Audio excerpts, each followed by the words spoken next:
Herzlich willkommen bei Dockel und Söhne. In diesem Video geht es jetzt wieder um Modellbau, also heute mal nicht um Leuchtreklamen, aber um Modellbau. Vorher möchte ich euch jedoch mal unsere Hochzeitsfotos zeigen.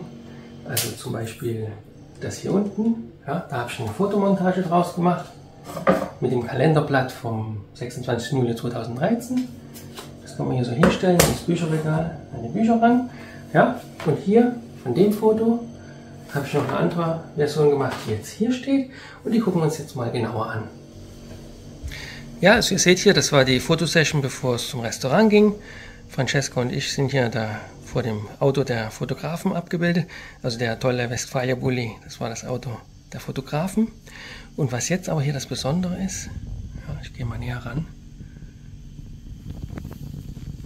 Ja, es ist also doch kein Foto, sondern es ist ein kleines Diorama, ja, was ich hier reingebaut habe.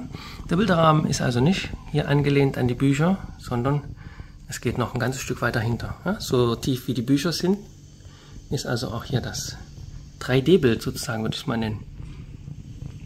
Ja, also das hat schon einen Überraschungseffekt, weil wer sich das jetzt hier anguckt, denkt wirklich erst, das ist nur ein Bild, was im Bücherregal steht.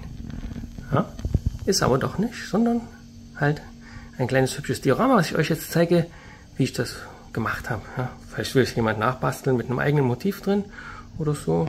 Ja, es ist jetzt auch keine Neuigkeit, so ja, Dioramen in Bücherregale einzubauen. Aber ich wollte eben auch mal hier meine eigene Version machen und ich denke, es ist ganz gut geworden. So, schauen wir uns jetzt mal die Bestandteile unseres Dioramas an.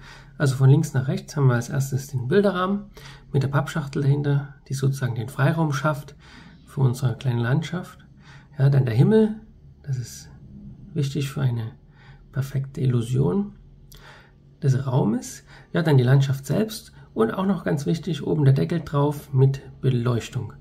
So, ja, zeige ich euch mal, wie ich die Bücher so schön klein gekriegt habe, dass die da eben nur oben drauf sind.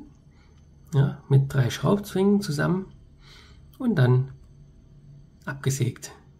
Ja, einmal von links, einmal von rechts rein sägen, so. Und natürlich habe ich das dann alles 3-mal machen müssen, weil man nicht mit einem Mal alle Bücher durchkriegt, ist ja klar. So, die kommen dann oben drauf. Wie gesagt, schauen wir uns den Himmel an. Wichtig ist, dass der schön rund hinten ist, und damit das schon gleich, also die runde Form bekommt, habe ich da erstmal so 2 Ecken hinten dran geklebt. Ja, die Länge dann, die schneidet man dann ab, wenn es schon drauf sitzt. Brauchen wir nicht erst berechnen, kann man eigentlich gleich live machen. Ja, und wie gesagt, das ist der Deckel mit der Beleuchtung drin. Es ist also jetzt einfach hier eine Lichterkette aus dem China-Laden oder wo auch immer, aus dem Baumarkt. Wichtig ist, dass es halt ganz viele Leuchtdioden sind, damit es auch gleichmäßig ausgeleuchtet wird, weil sonst sieht es eigentlich unrealistisch aus. Ja, also Tageslicht ist ja immer doch recht gleichmäßig und das soll hier imitiert werden. Ja, und wie gesagt, das sind jetzt die Bücher, so wie ich sie dann wieder zur Bibliothek zurückgebracht habe. Zum Glück brauchen wir ja die obere Ecke nur, da ist unten dann der Bibliothekscode, der bleibt dann noch dran, damit Sie die auch wieder zurücknehmen können.